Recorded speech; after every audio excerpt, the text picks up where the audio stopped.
அப்ப அந்த தென்னையினுடைய நிழல்ல போடுறது வாழை பெஸ்ட். இப்ப நம்ம வாழைய போட்டுட்டோம், இனி நம்ம வாழையை எடுக்க கூடாது, வாழையும் நல்லா வரும்.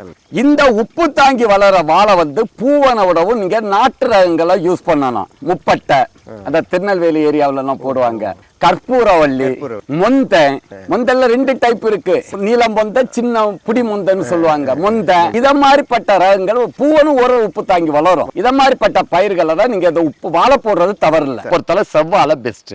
செவ்வாழை தொந்தரவு இல்லை. கண்டிப்பா ஒரு தாறு மினிமம் 20 கிலோ, மேக்சிமம் நம்ம கொஞ்சம் நிழல் விழுகிறதுனால 20 கிலோ குறையாது. 10 அடி கலக்க போடணும். கதிரில் போட்டா ஒரு 7 அடிக்கு கூட உள்ளு போடலாம்.